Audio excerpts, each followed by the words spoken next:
Welcome back. HPSC एई का एक pre है वो शेड्यूल्ड था आपका 8 सितंबर को।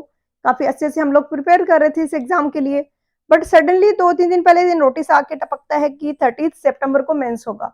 ये काफी डिसअपॉइंटमेंट और हड़बड़ाहट क्रिएट करता है स्टूडेंट्स के बीच में, जहाँ क्या का मोटिवेशन लो हो जाता है, डिस्ट्रैक्ट हो जाती हो कि क्या इस एग्जाम को टारगेट करना भी है कि नहीं करना है। अभी आज 22 अगस्त को आपके पास 1 महीना और 1 वीक का टाइम बचा है, जिसमें आपको प्री और मेंस दोनों को प्रिपेयर करना है। तो मैं आज की इस वीडियो में आपको गाइड करूंगी कि मेंस के लिए प्रिपेयर कैसे करना है, कैसे आप इन दोनों को साथ में टैकल कर सकते हो, कौन से एरियाज पे फोकस करोगे तो कितना स्कोर अगर आप ला पा रहे हो तो आप सेफ हो, आप मेंस को ज्यादा टाइम दे सकते हो, या फिर आपका अगर ऑब्जेक्टिव वीक है तो आपको मेंस को कम टाइम में कैसे कवर करना है। सबसे पहले तो हमारे लिए यहाँ पर जो गाइडलाइन है, जो प्री के कट ऑफ की बात करें, वो हमें मिलेगी पंचायती राज का जो रिसेंट पेपर हुआ है 2023 में, उसके प्री की अगर हम बात करें तो हाईएस्ट स्कोर तो बहुत ज्यादा हाई है। 100 में से नेगेटिव मार्किंग के साथ में 86 हाईएस्ट मार्क्स जाना भी बहुत बड़ी बात है, बहुत टफ कंपटीशन है। बट अगर हम 86 के पास पोस्ट थी और 4 टाइम्स स्टूडेंट्स को क्वालिफाई करवा रहे हैं, प्री मेंस के लिए बुला रहे हैं, तो उसके हिसाब से अप्रोक्सीमेटली देखा जाए तो 343 तक जिसकी रैंक है वो एलिजिबल होगा मेंस के लिए, और उस स्टूडेंट के मार्क्स थे 64।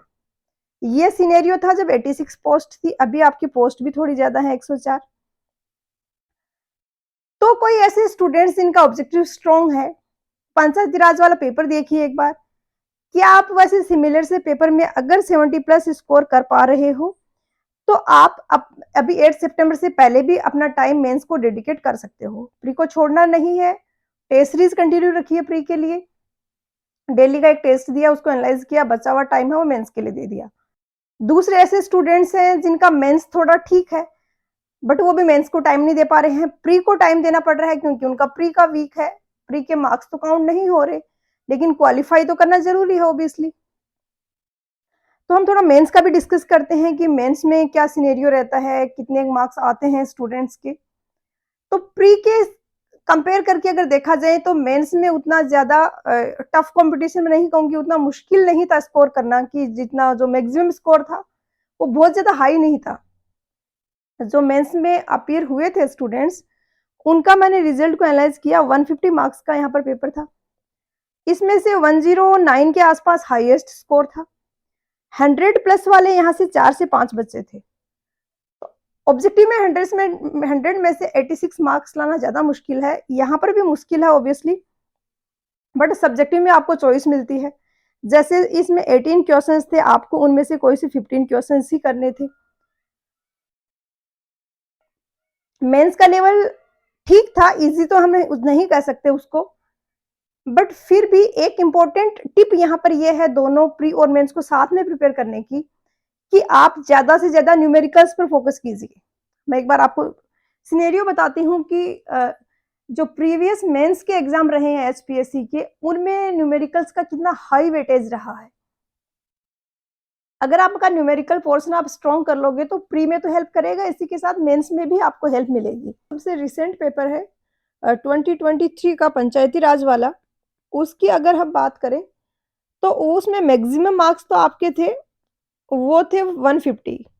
बट यहाँ पर आपको आइडिया होगा कि जैसे आपके कॉलेज के सेमेस्टर एग्जाम्स में होता था कि आपको ऑप्शंस मिलते थे, वैसा ही यहाँ पर है।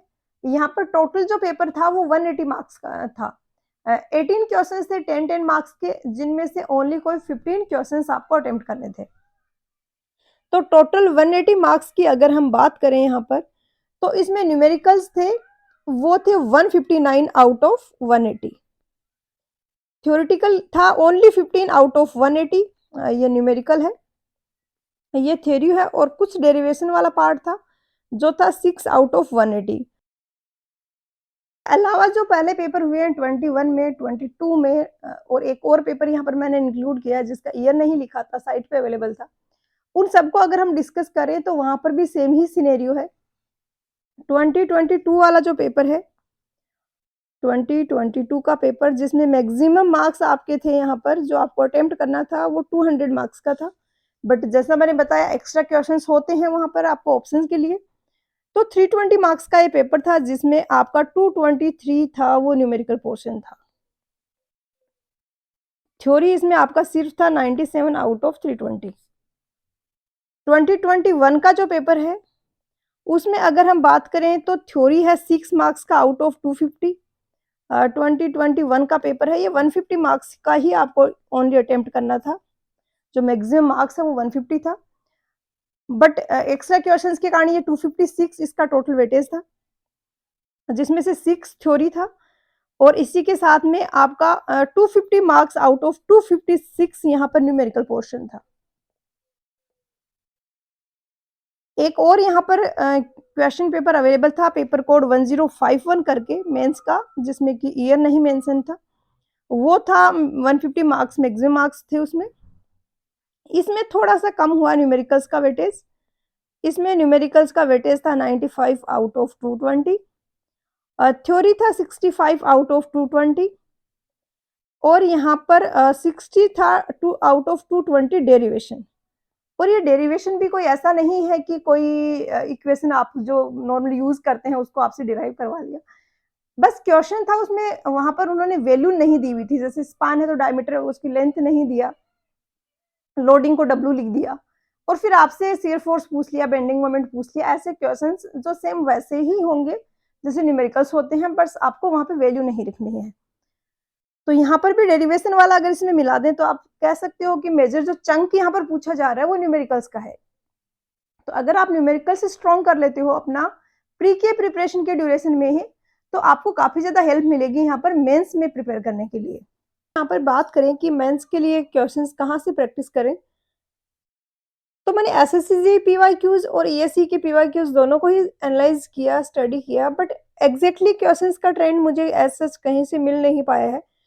2023 वाले पेपर में एक क्वेश्चन था जो कि थोड़ा सा वैल्यू चेंज करके ईएससी से पूछा गया था, और अगर टाइम प्रॉपर अवेलेबल होता तो आई थिंक बेस्ट तरीका यही होता है कि ईएससी की पीवाईक्यूज आप इसके लिए प्रैक्टिस कर लो, बट अभी प्रॉब्लम है कि आपके पास टाइम काफी कम है और ईएससी के पीवाईक्यूज में बहुत ज्यादा क्वेश्चंस होंगे आपके पास।